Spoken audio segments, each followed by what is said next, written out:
అందరికీ మన ప్రభువును రక్షకుడైనటువంటి యేసుక్రీస్తు వారి పేరిట ప్రత్యేకమైన వందనాలండి. యోహాను సువార్త 12వ అధ్యాయము 24వ వచనం గనుక మనం ఆలోచించినట్లయితే, యోహాను సువార్త 12వ అధ్యాయం 24వ వచనం మనం చూద్దాం. గోధుమ గింజ భూమిలో పడి చావకు ఉండిన యెడల అది ఒంటిగానే ఉండును, అది చచ్చిన యెడల విస్తారముగా ఫలించును. ప్రియులారా, ఇక్కడ మనం ఒక విషయాన్ని జాగ్రత్తగా గమనించినట్లయితే, గోధుమ గింజ గనక భూమిలో పడి చావక ఉండిన యెడల అది అలాగే ఉంటుంది. అది చనిపోతేనే అది మొలకగా, మొక్కగా విస్తరించి ఫలిస్తుంది. అదేవిధంగా క్రీస్తులోకి వచ్చినటువంటి మనం మన ఆత్మీయ జీవితం క్రీస్తులో నడిపించుకోవాలి, క్రీస్తులో వర్ధిల్ల చేసుకోవాలి, క్రీస్తులో బలపడాలి, మనం అంతకంతకు ఎదగాలంటే మనం కూడా మన ప్రాచీన స్వభావాన్ని చంపాలి. అంటే గోధుమ గింజలో ఉన్నటువంటి లక్షణాలు మొక్కలో కనిపించకూడదు.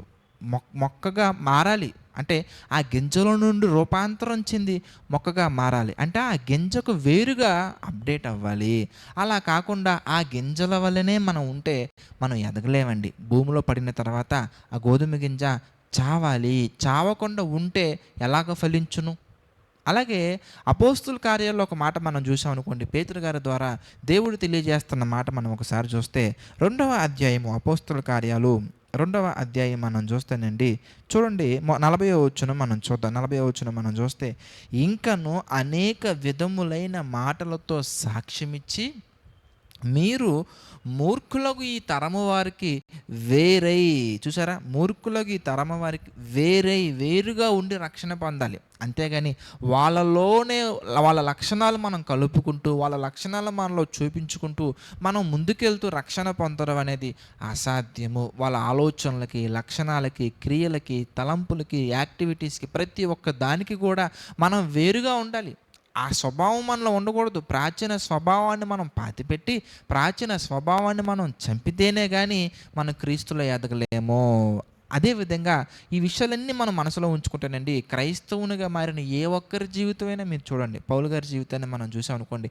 పాత స్వభావం ఏంటి పౌలు గారిది? పాత స్వభావం ఏంటయ్యా అంటే, సంఘాన్ని హింసించే స్వభావం, నరహత్య చేసే స్వభావం, దూషించే స్వభావం. ఈ స్వభావాన్ని పౌలు గారు ఏం చేశారు? ఎందుకనగానే చంపివేశారు. ఆ స్వభావాన్ని పాతిపెట్టి క్రీస్తులోకి వచ్చిన తర్వాత పౌలు గారు మాట్లాడే మాట ఏంటో తెలుసా? నా మట్టుకైతే బ్రతుకుట క్రీస్తే, చావైతే లాభం. కనుక అలాంటి ఎన్నో మార్పు చెందిన జీవితాలు మనకి బైబిల్లో కనబడతా ఉన్నాయి. అలా మార్పు చెందకుండా, అలా పాత స్వభావాన్ని విడిచిపెట్టకుండా ఉన్నటువంటి ఏ ఒక్కరు కూడా రక్షణ పొందలేరు. అదేంటి బ్రదర్, బాప్తిజం తీసుకున్నాం కదంటే, బాప్తిజం అనేది రక్షణ పొందటానికి ఒక స్టెప్ అంతే, ఒక మెట్టు అంతే. అంతేగాని పరిపూర్ణమైన రక్షణలోకి మనం రావాలంటే, పరిపూర్ణంగా రక్షింపబడాలంటే మనం అంతం వరకు సహించగలగాలి. అలా సహించాలంటే మనలో ఏవైతే దేవునికి విరుద్ధమైనటువంటి లక్షణాలు ఉన్నాయో, ఏవైతే దేవునికి విరుద్ధమైనటువంటి స్వభావం ఉందో, ఆ పాత స్వభావం, ఆ అపవాది స్వభావం, ఆ సాతాను లక్షణాలను మనం పాతి పెట్టగలగాలి. కనుక ఈ విషయాలను దృష్టిలో ఉంచుకొని ప్రతి ఒక్కరు కూడా దేవుని చిత్త ప్రకారంగా రక్షణ పొందాలని మనస్ఫూర్తిగా కోరుకుంటూ ప్రార్థన చేసుకుందామండి. ప్రార్థన. ప్రేమగల తండ్రి, దయగల దేవ, ఎన్నో గొప్ప విషయాలు మాకు తెలియజేస్తూ మీ చిత్త ప్రకారం నడిపించినందుకు కృతజ్ఞతాస్తుతులు చెల్లించుకున్నాం తండ్రి.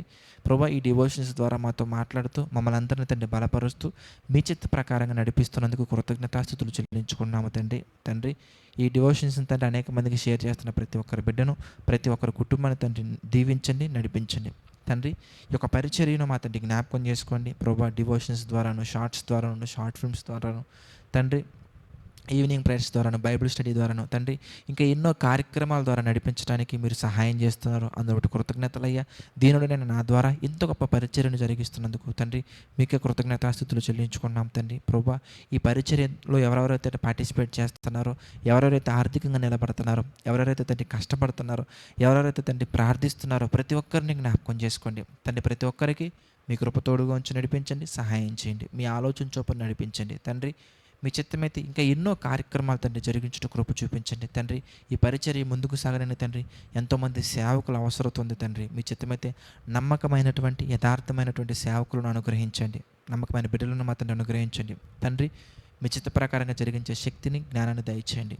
మీ చిత్తమైతే మేమందరం మరలా కలుసుకొని ఎన్నో లోతైన విషయాలు ధ్యానించి సమయాన్ని, ధన్యతను తండ్రి అనుగ్రహించమని, నడిపించమని మా ప్రభువును రక్షకుడైనటువంటి యేసుక్రీస్తు వారి పేరిట ఈ ప్రార్థన అడిగి వేడుకొనుచున్నాము తండ్రి.